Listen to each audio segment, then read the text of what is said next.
पहली बार देखा है कि एक महिला जिन योजनाओं की बहुत अच्छी जानकारी रखती है, पहाड़ों में जाकर उसमें रहने वाले कीड़ों को इकट्ठा करके बेचने का प्लान बना रही है, ताकि उन महिलाओं को बेचा जा सके जो थोड़ी तंदुरुस्ती चाहती हैं। कैंपिंग ट्रिप खत्म होने के बाद बॉनी ने सुबह जल्दी 2 कुल्हाड़ी उठाई और बांस की टोकरियां लेकर पहाड़ की ओर गई। उसकी कजिन ने उसे बताया कि गांव वालों को इन चमत्कारी कीड़ों की बहुत जरूरत है। इसीलिए बॉनी ने सोचा कि चलो जंगल में जाकर देखते हैं। वहां बाम्बू के पेड़ों में कई अनमोल कीड़े होते हैं, लेकिन उन्हें पाना इतना आसान नहीं है।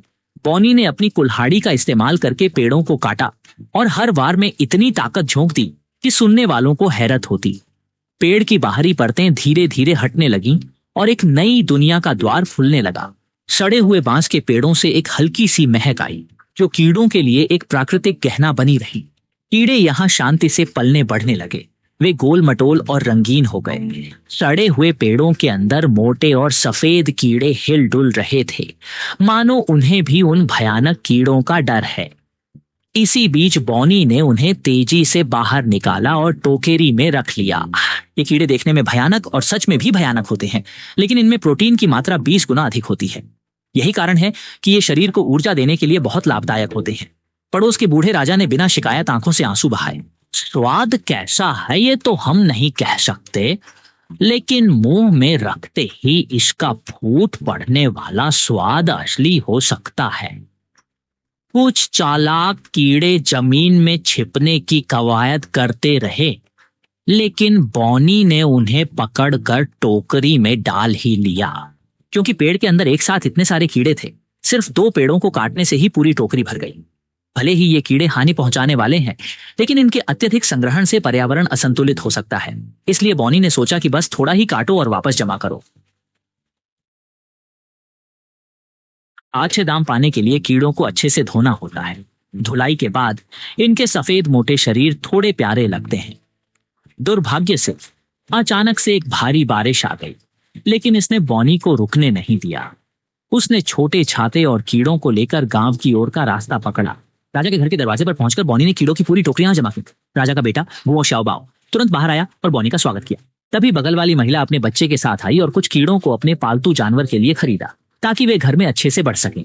हालांकि इस तरह के पालतू जानवर इस क्षेत्र में बहुत आम हैं, लेकिन ग्रामीण लोग उन्हें दुकान पर खरीदने के लिए बारिश में पहाड़ी की यात्रा करने के लिए तैयार नहीं है। बड़े बारिश के दौरान ग्राहकों की संख्या कम हो गई है। प्रतीक्षा करते हुए गुओ न्यू और गुओ शियाओबाओ ने अपने माता पिता के जीवन के बारे में बात की, जो बहुत संतोषजनक थे। तलवार मछली और पुराने राजा के बीच संबंधों को समझाना मुश्किल है। थोड़ी देर बाद 2 मजबूत लड़के मोटरसाइकिल पर गुओ न्यू के सामने पहुंचे। उन्होंने अपनी अपनी बोरियां खरीदी और लौटे।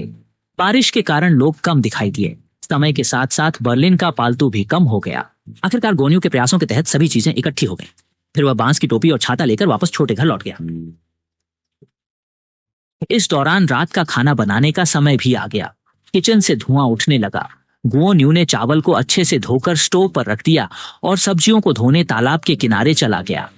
मोटे कीड़े भी नहीं छूटे। हालांकि तलने के बाद वे बहुत स्वादिष्ट होंगे। कीड़े अभी भी सोचने का समय नहीं पाए थे। वे पहले ही तलने के लिए कड़ाही में चले गए थे। स्टोव पर सब्जियां बन रही थीं और एक अलग प्लेट में तले हुए कीड़े भी बन रहे थे। जल्द ही भोजन पूरी तरह तैयार हो गया और अकेले व्यक्ति ने खिड़की के पास बैठकर इसे खाया। सुबह की शुरुआत ली कांग और जोंग ली द्वारा बनाया गया भोजन से हुई। मुर्गियां और बतखें उन्हें देखकर उनके पीछे चलने लगीं। पालन पोषण के बढ़ाव के साथ पशुओं की संख्या भी बढ़ रही है। भोजनों के कटोरे भी पर्याप्त नहीं रह गए हैं। बुद्धिमान गुओ न्यू ने टूटे बांस प्लेटों का उपयोग खाना परोसने के लिए किया। खिला के बाद गुओ न्यू ने पानी की मोटर का उपयोग करके पुराने राजा से उधार लिए। टैंक से पैरों को धोने के लिए बर्तन निकाला। गुओ न्यू को उम्मीद थी कि ये बड़े मछली पिछले बारिश में यहाँ बह आई थी और उन्हें किसी ने नहीं चुराया होगा। गंतव्य पर पहुंचने पर बड़े मछली अभी भी आराम से तैर रही थी। उपकरण सेट करने के बाद गुओ न्यू ने पहले छोटे तालाब में पानी बैरियर को सही तरीके से लगाया। चट्टान का उपयोग करके उसने मछली को बाहर निकलने से रोका। फिर गुओ न्यू ने पानी की मोटर निकाली और उसके वाल्व को सही से फिट किया। उसने पहले से रखे हुए तेल को मोटर में डाला और फिर पंप का संचालन शुरू किया। जैसे ही मशीन की आवाज आई, तालाब से पानी बाहर आने लगा। इस दौरान गुओन्यू ने खुदाई कर मिट्टी को साफ किया ताकि नदी का पानी अच्छे से बह सके और पंप आसानी से पानी निकाल सके। समय बीतने के साथ छोटे तालाब के पानी को कम होते देखा जा सकता है।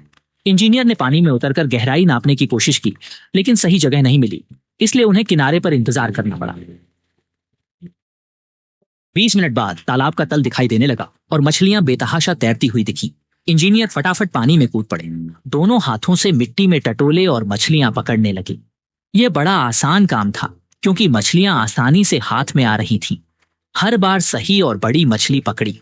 एक एक कर मोटी मछलियां मिट्टी से पकड़ी गईं और धोने के टब में रखी गईं। हर मछली चमकदार और लुभावनी थी। तालाब में अब बड़ी मछलियां ही बची थीं। छोटी फुर्तीली मछलियों को पकड़ने के लिए उन्होंने एक जाल का उपयोग किया। थोड़ी देर में तालाब साफ हो गया। अब टब मछलियों से भर चुका था। सब सेट करने के बाद पानी की मशीन लगाई और मछलियों को इमारत में ले गए। सफाई के बाद कुल मिलाकर 10 बड़ी मछलियां और 7 छोटी मछलियां मिली। यह वाकई एक अप्रत्याशित हासिल था।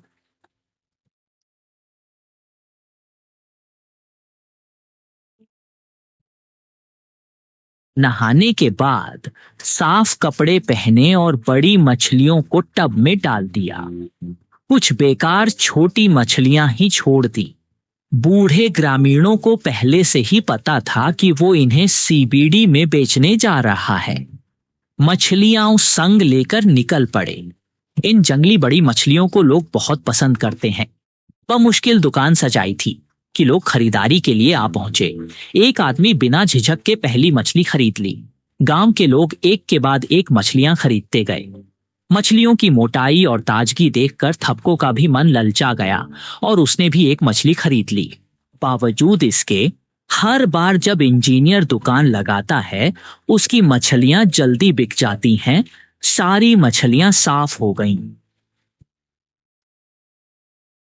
घर वापस आकर इंजीनियर ने बची हुई मछलियां मसालेदार सॉस में लपेटी। इस बार उसने इन्हें ग्रिल करने का सोचा। वह साधारण स्टोव का इस्तेमाल कर रहा था जो ग्रिल के लिए बिल्कुल सही था।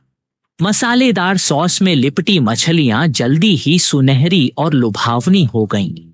इंजीनियर ने मछलियों को ध्यान से प्लेट में रखा और ठंडी छांव में पहुंचा।